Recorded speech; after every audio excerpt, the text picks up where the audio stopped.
Agora o que a gente vai fazer é tentar propor um modelo cinético para a lei de Ohm. Qual é a velocidade adquirida pelos elétrons? Lembrando que, no caso, a gente está admitindo que os elétrons livres, como eles estão parados eletrostaticamente ou em equilíbrio, eles estão parados. Então, eles vão adquirir uma velocidade devido ao campo elétrico externo aplicado.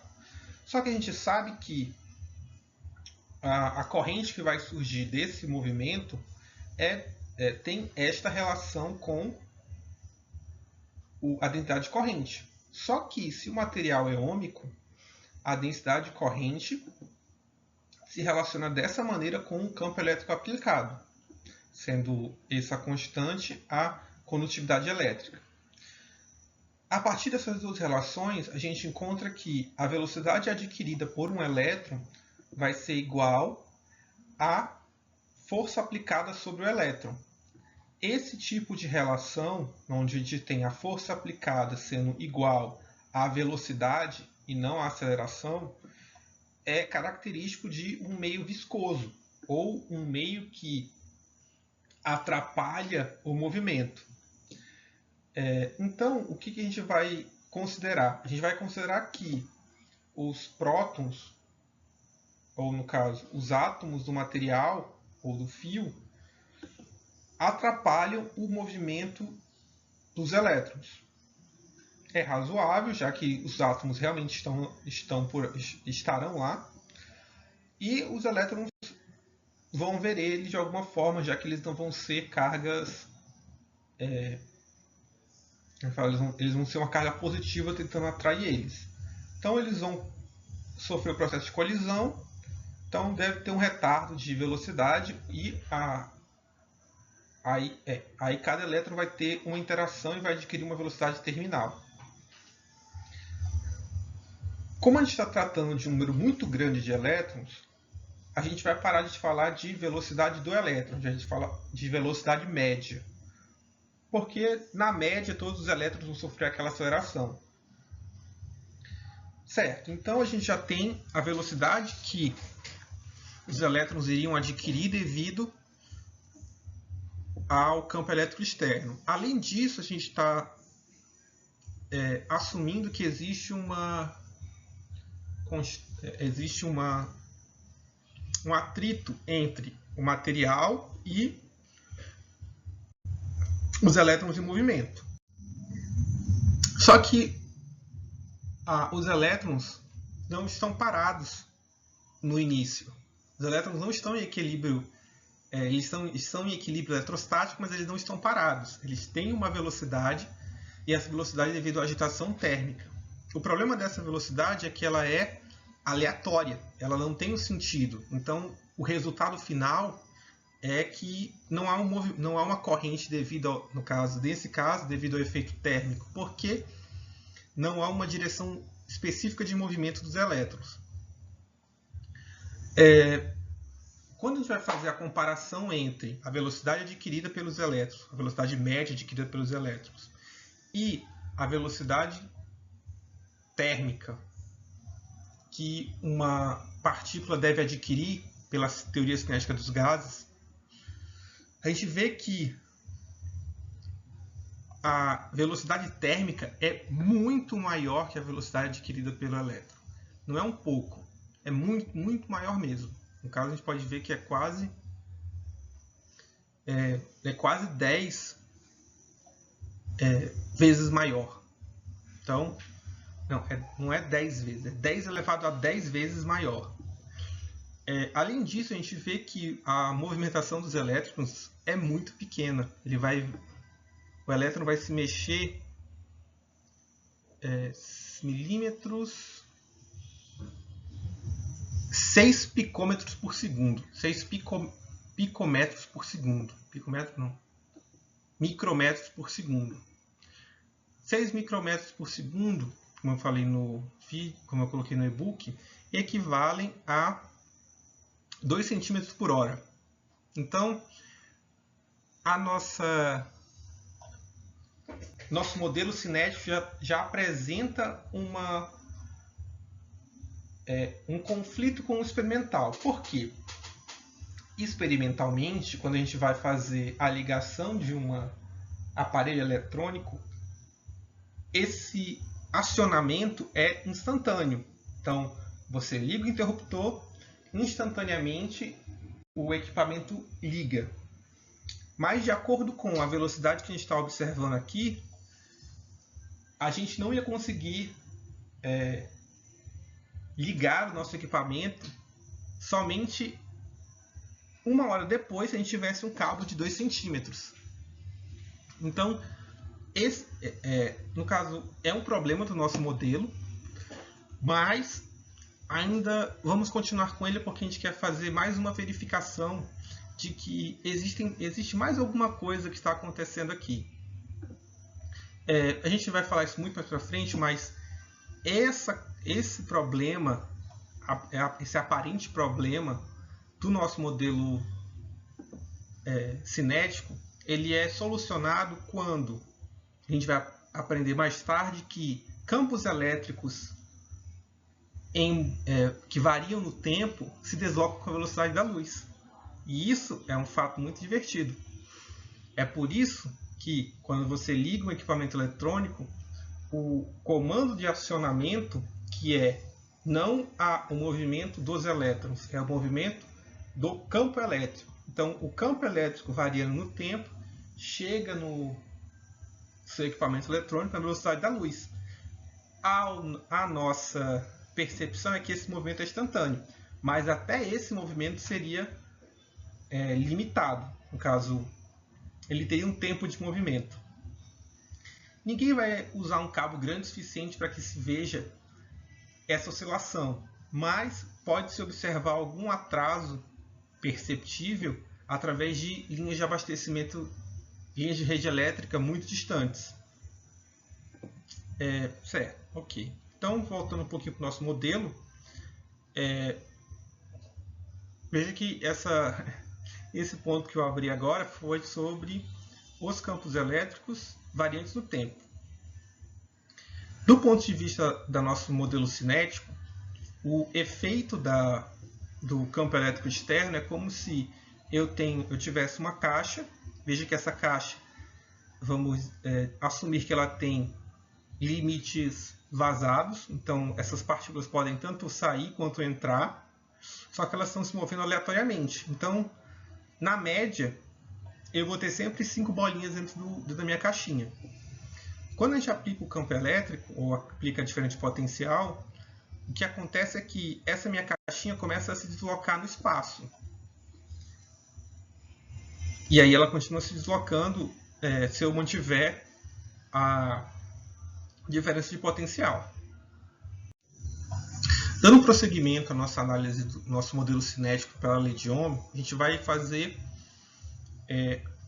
mais um avanço. Nesse caso, a gente quer saber, a gente viu inicialmente, a gente supôs que existia um atrito devido ao material. Esse atrito deveria ser, em princípio, estar relacionado com os átomos do material.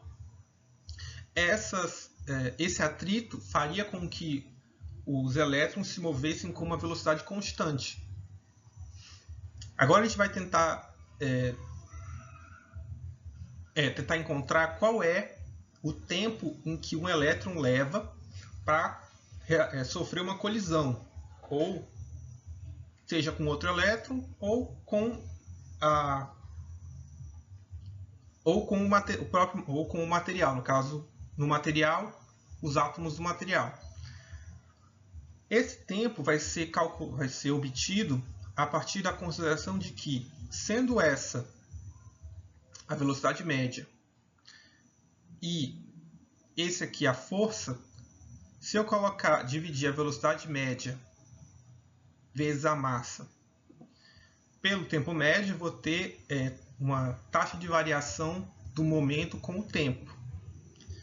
A partir dessa relação, eu posso reescrever esse lado da equação, eu elimino a força e eu fico só com grandezas que eu conheço. No caso, a massa do elétron, carga elementar, densidade de portadores e condutividade.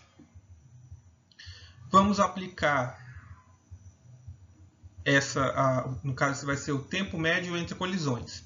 A gente obtém um valor de 2,5 vezes 10 a menos 14 segundos. Então, acontecem muitas colisões por segundo.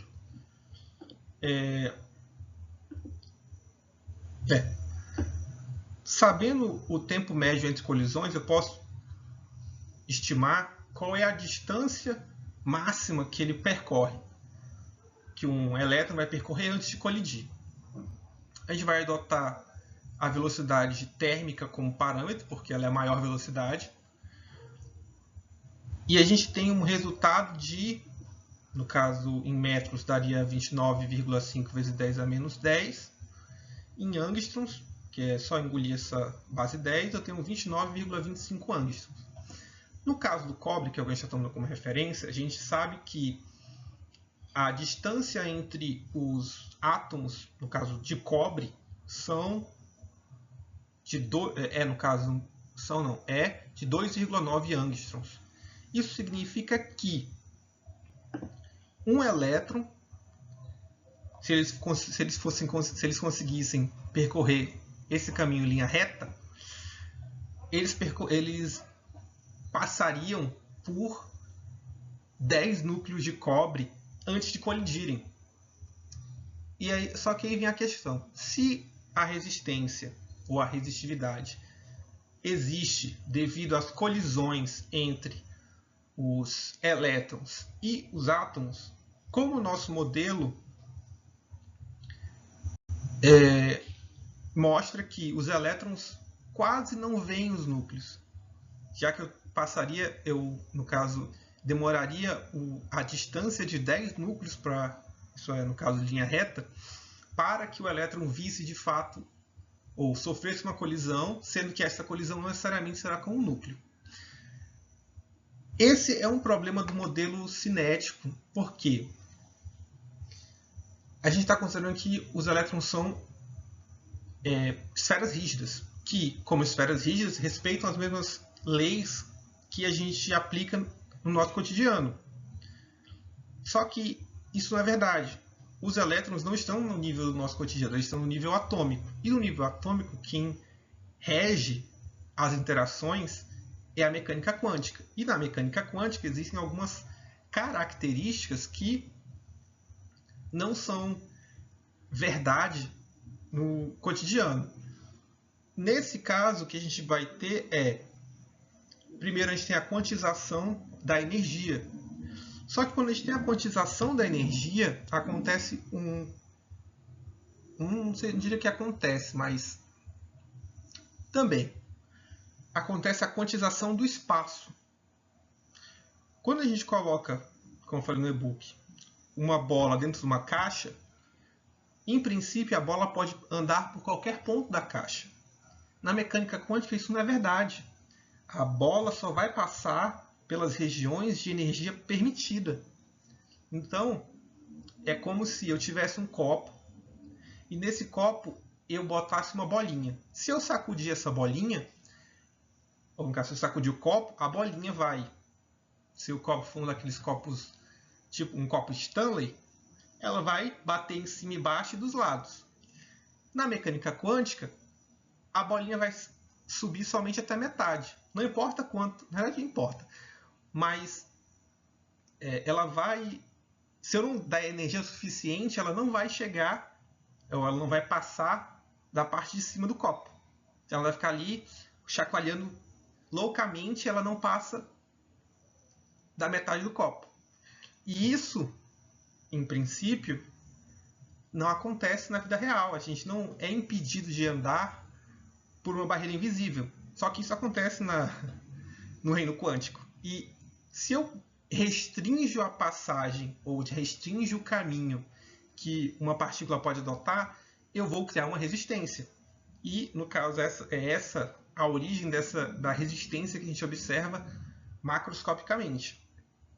E aí vai entrar várias outras interações, mas veja que no nível atômico existe uma outra mecânica que explica a resistência que a gente observa. O modelo cinético, se a gente considerar que no caso a gente considerou que os elétrons fossem um gás ideal. Mesmo no modelo para gases ideais, a gente tem alguns efeitos quânticos que afetam o comportamento do gás ideal. Por exemplo, o gás ideal ele tem modos de vibração. Só que, do ponto de vista puramente energético, deveria ser possível ver todos os modos de vibração na temperatura ambiente, por exemplo. Só que isso não é verdade. Na temperatura ambiente, a gente só tem alguns tipos de vibração. Essa limitação nos tipos de vibração é devido à mecânica quântica, porque a energia é quantizada, então só perto daquela frequência a gente vai ter o movimento que a gente, ou no caso a vibração que a gente tem, que a gente prediz ou espera. Então, agora que a gente tem uma noção assim bem por alto dos comportamentos microscópicos, a gente pode voltar para o macroscópico e seguir o nosso estudo das correntes elétricas.